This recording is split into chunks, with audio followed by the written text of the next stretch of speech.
Sekali tepuk, 7 nyawa melayang.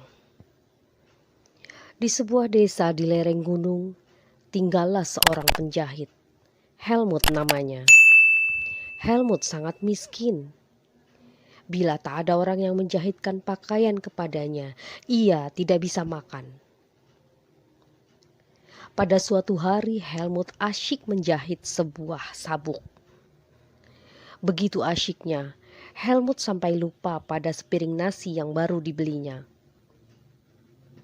Tak lama kemudian, sekelompok lalat hinggap di atas nasi itu. Tiba-tiba Helmut melihat ke piring nasinya. Ia marah dan kesal sekali, karena perutnya kini sudah terasa begitu lapar dan nasinya dihinggapi lalat.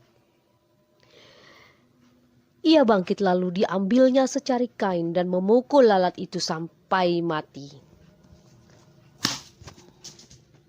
7 ekor lalat mati seketika. Helmut puas sekali. Tanpa pikir panjang lagi, Helmut menyulam huruf-huruf di atas sabuk itu. Ditulisnya, sekali pukul 7 nyawa.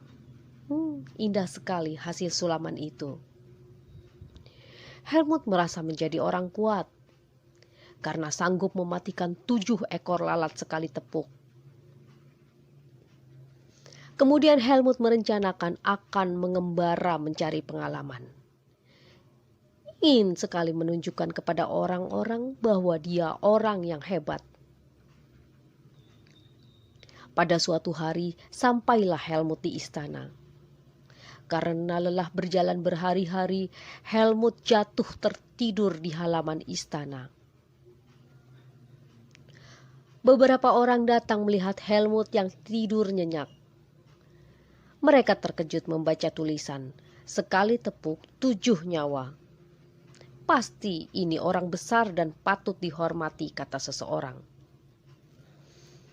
Peristiwa ini dilaporkan kepada raja.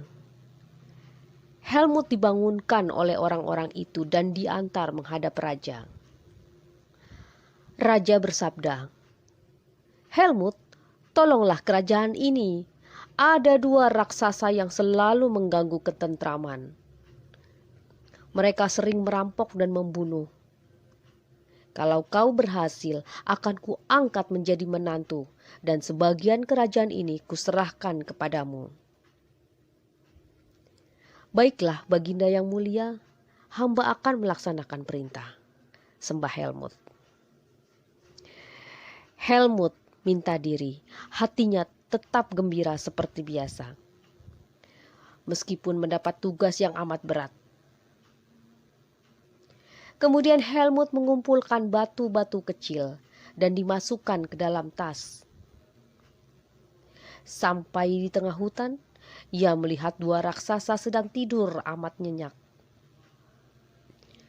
Pelan-pelan Helmut naik ke atas pohon besar yang letaknya tidak jauh dari tempat raksasa tidur.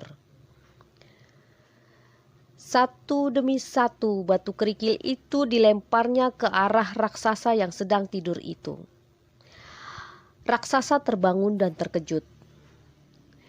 Dengan cepat, Helmut bersembunyi di balik rimbunan daun yang lebat. "Ada apa kau membangunkan aku?" tanya raksasa kepada temannya. "Ah, tidak, aku tak membangunkanmu. Sejak tadi aku juga tidur nyenyak. Engkaulah yang membangunkan aku," jawab temannya menggerutu. Satu sama lain tidak mau mengalah. Terjadilah perkelahian antara 2 raksasa itu. Keduanya sama kuat, saling banting-membanting, sepak menyepak, pukul memukul. Kemudian keduanya menggunakan batu besar untuk membinasakan lawannya. Akhirnya keduanya meninggal. Dengan lega, Helmut kembali ke istana sambil membawa bukti 2 kepala raksasa. Tetapi raja mengingkari janjinya. Helmut masih diberi tugas baru untuk menumpas keganasan seekor banteng.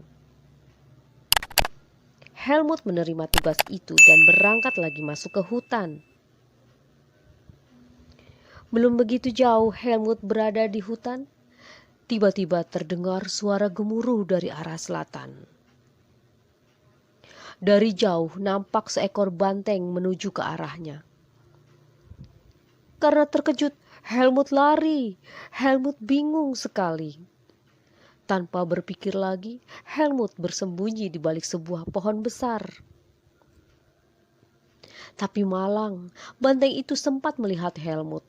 Dengan sekuat tenaga, banteng itu menyeruduk pohon tersebut.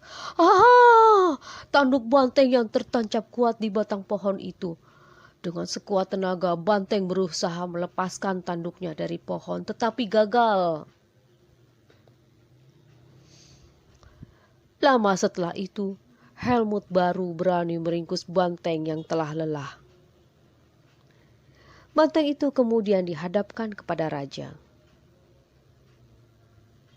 Ternyata raja masih juga ingkar janji. Helmut diberi tugas menangkap babi hutan yang merusak tanaman penduduk. Sampai di hutan, Helmut melihat jejak babi hutan yang dicarinya.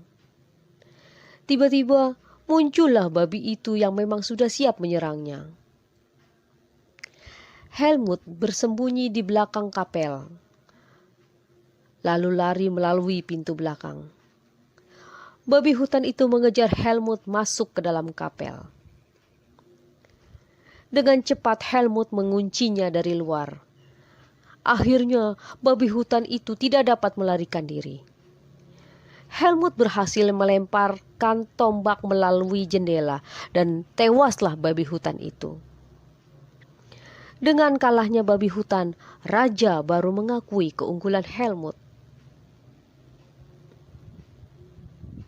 Beberapa hari kemudian berlangsunglah pesta perkawinan Helmut dengan putri raja secara besar-besaran. Seluruh rakyat turut bergembira. Demikianlah kisah Helmut, seorang penjahit jujur dan sabar yang berhasil menjadi menantu raja. Raja pun menepati janjinya, memberikan separuh dari kerajaannya. Setelah raja itu mangkat, Helmut menggantikannya naik tahta. Di bawah pemerintahan Raja Helmut, rakyat hidup dalam kemakmuran.